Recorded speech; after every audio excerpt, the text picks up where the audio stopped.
Hey, welcome back to Black Lab Garage. So you've got you a little bit of land, you got some animals, and you'd like to make some hay, but everybody tells you, well, you can't because you got to have an 80 horse tractor and you got to have a baler with a bale monitor, all that stuff. Well, if I told you, no, you don't. We're going to try anyway. Think we can make good hay on a budget of less than $1,000 on equipment? Well, we're going to see what happens. We're going to try. And we're going to have to hurry because the gnats are eating me up and it's hotter than the hinges of hell out here. So you ready? Come on, let's get into it.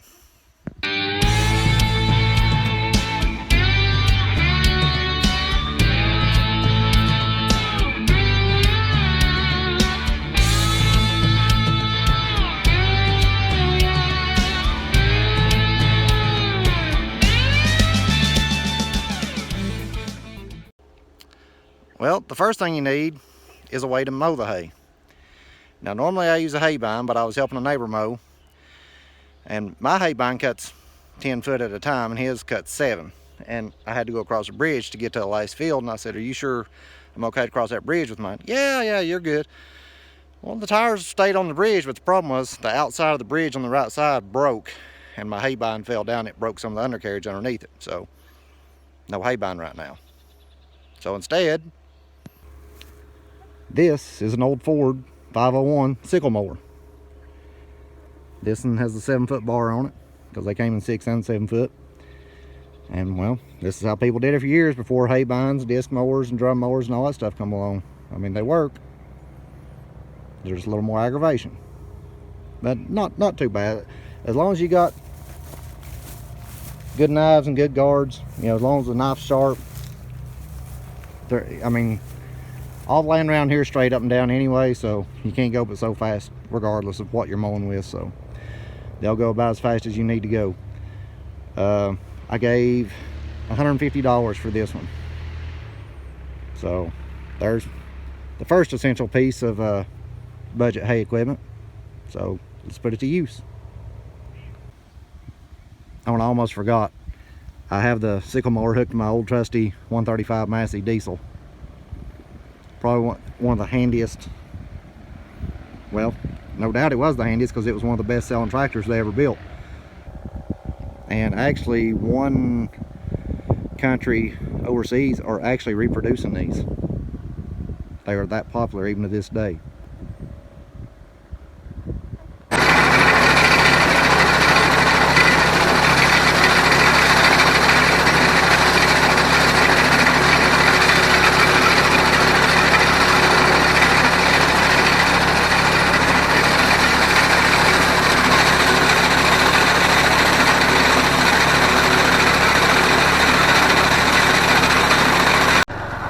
I thought it was getting noisy. Well, as you can see, we've completely lost one bolt out of the pitman, and this one here was almost all the way out, but I caught it in time. So let me see if I can find a nut for this one and find a bolt to put in that one. You ain't gonna believe this, but that's the cylinder head bolt out of a 3 horsepower Briggs & Stratton, and it's the right size, so we got lucky and I did find a nut to go on it. And actually, it's a lock nut, so that's even better. And just like that, we're back in business. Yeah, it's a little long, but hey, it'll be all right.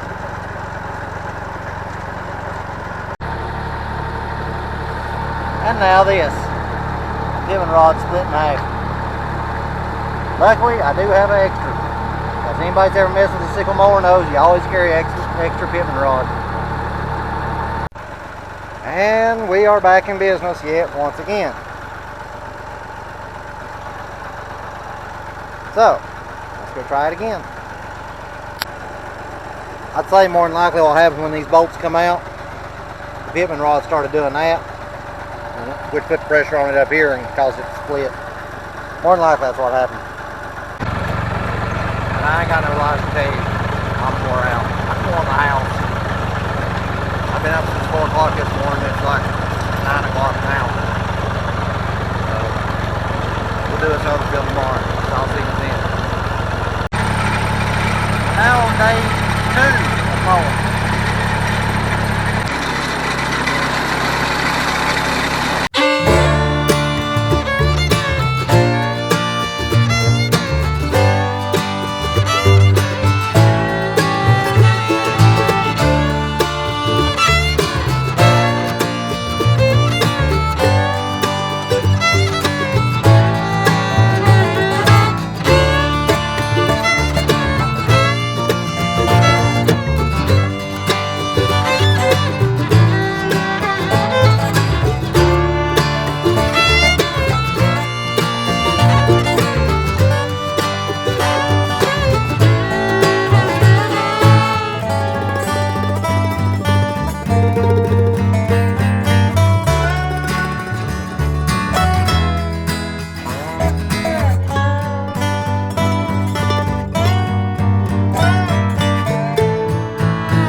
Well, now that it's all mowed and dried down some, we got to rake it.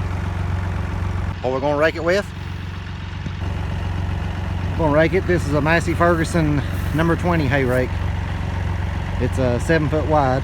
They also made it in an 8 foot, which would be a number 25. Basically just a carryover from the original Ferguson days. Same design. I give $200 for this off Facebook Marketplace. And put a few teeth on it and put a belt on it. That's it. So let's hook her up and start raking.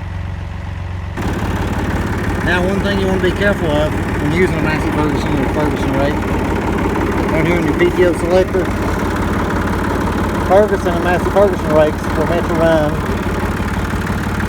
in ground PTO, which means you go forward. Don't run it at engine speed or the rake will pretty much self-destruct. It's just way too fast for them. Now, the original Ferguson rakes used behind a 9N or a TO20 or TO30 or TE20 were meant to be operated in 4th gear. If you operate them in 3rd gear, it runs the rake too fast.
Now, what are we going to bale with?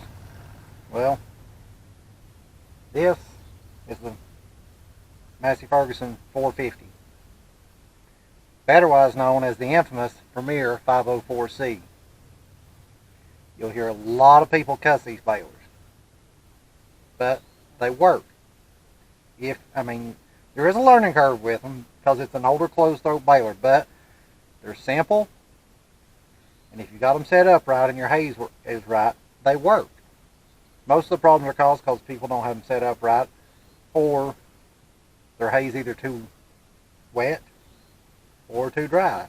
They are picky. They don't like it when it's too dry either. They'll bale it, but it's a little harder to get it started. Now, you only had to have 35 horsepower to run one of these balers. That was it. Makes a 4x5 bale with 35 horsepower, which I want to use my 165 to pull it. Same one that caught on fire with me last year. And, oh, the other thing, you may see me jump off here to cut the twine. The reason being, I have plastic twine in this baler. These balers were made to use Cecil twine. I'm not crazy about plastic twine, but I'm selling this hay and the customer wants plastic twine, so the customer gets what they want. And it's smaller diameter. So the cutter doesn't work with plastic twine, so I have to get off there and cut it every so often. That's why you see me doing that. It's not that the cutter don't work, it just wasn't made for the small diameter plastic twine. So the only thing I'll add is, if I can give you a piece of advice when starting a bale on one of these, number one, when you see it pull the hay in and it's not turning, don't panic. That's normal. Keep feeding it hay, and when you start, zigzag from side to side. Don't never worry about the middle. Middle, even after it started rolling and you're baling, don't worry about the middle. The middle will always take care of itself. Just worry about the size. Otherwise, you end up with bales that look like rain barrels. So, let's get started. Oh yeah, one thing I forgot to add. I bought this baler at a consignment auction for $500. So it's $500 for the baler, $200 for the rake, and $150 for the sickle mower. That's $850. You don't have to have bale monitors, and you don't have to have disc mowers, and a hay tedder is nice, but do you have to have it? No, you don't. But none of that other stuff you don't have to have, because I want to show you.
Now take a look for yourself.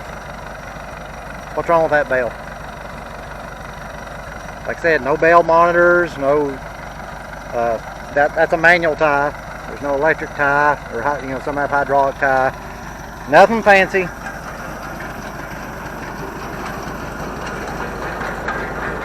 But there's not a thing in the world wrong with it. Let's bale some more.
right here is the bale that we just dropped. So go ahead and tell me, what's wrong with this one? Absolutely nothing. Here's one that we dropped previously on the last round. What's wrong with it? Nothing.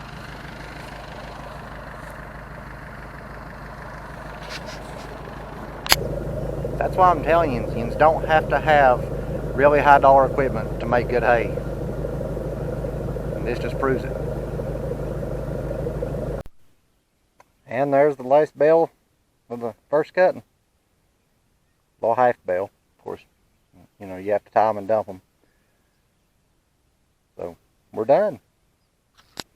And of course, some of you are probably wondering how much hay was left that it didn't pick up. No, actually it does a pretty good job. I mean, it's a round baler, they're not going to pick it out. They don't pick up as clean as a square baler does. But, all in all, pretty dang clean. So, to answer the question, can you make good hay for less than $1,000 in equipment?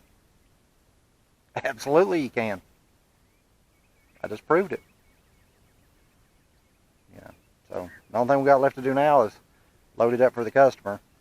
And now we know that there's going to be some horses and cows and stuff that won't starve this winter. That's a good thing. So I hope you enjoyed this. I hope you learned a little something, and I hope it helps you out and you end up doing the same thing. So be sure and hit the thumbs up, like, subscribe, and stay tuned. Me and the pups will be back with another one. See you.